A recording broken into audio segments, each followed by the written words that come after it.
بسم اللہ الرحمن الرحیم۔ السلام علیکم دوستو، آج ہم ایک بہت ہی اہم آیت پر بات کریں گے جو ہمیں ہماری زندگی کی حقیقت کو سمجھنے کی دعوت دیتی ہے۔ اگر آپ اس آیت کو سمجھنے میں کامیاب ہوتے ہو تو انشاءاللہ آپ کو دنیا آخرت دونوں میں کبھی پچھتاوا نہیں ہوں گے۔ اللہ رب العزت انسان کے پچھتاوے کے بارے میں فرماتے ہیں، کاش میں نے اپنی اس زندگی کے لیے کچھ آگے بھیجا ہوتا، اے کاش مجھ کو میرا اعمال نامہ نہ دیا جاتا اور مجھے معلوم نہ ہوتا کہ میرا حساب کیا ہے۔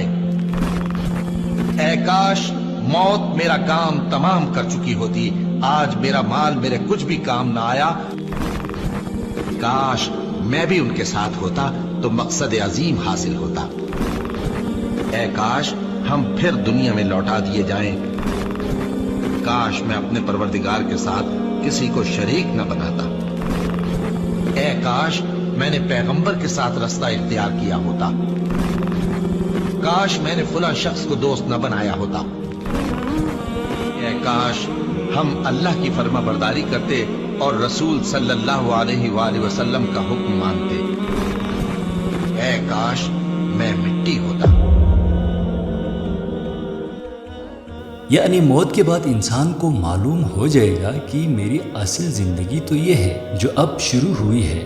میں خام خواہ دنیا کی زندگی کو اصل زندگی سمجھتا رہا جو اس اصل زندگی کی ایک چھوٹا سا حصہ تھا۔ جب انسان اس نہ ختم ہونے والی ابدی زندگی کا مشاہدہ کریں گے، جب وہ اس کو دیکھیں گے تو ایسا خیال کریں گے کہ گویا دنیا میں صرف ایک شام یا ایک صبح رہے۔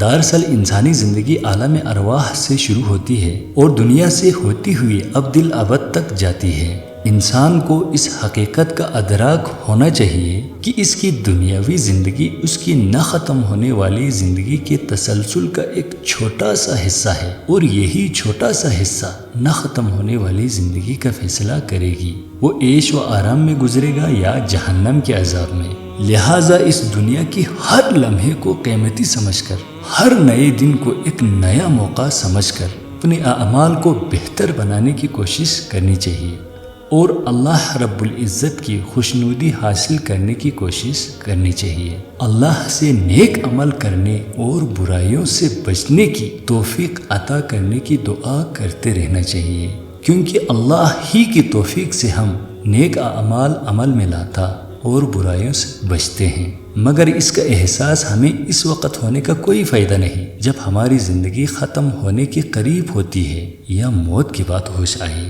تو دوستو ابھی بھی وقت ہے، جب تک اس جسم میں جان ہے موقع ہے۔ ابھی سے اپنی زندگی کے ہر لمحے کو اس طرح سنوار دیں کہ گزرے ہوئے دنوں کے بارے میں جب بھی سوچیں آپ کو پچھتاوا نہ ہو بلکہ فخر ہو کہ ہاں ہم نے اپنی زندگی کو اللہ کی دی ہوئی ہدایت کے مطابق گزارا۔ اللہ ہم سب کے دلوں کو نیک خیالوں سے بھر دے اور نیک خیالوں پر برقرار رکھ۔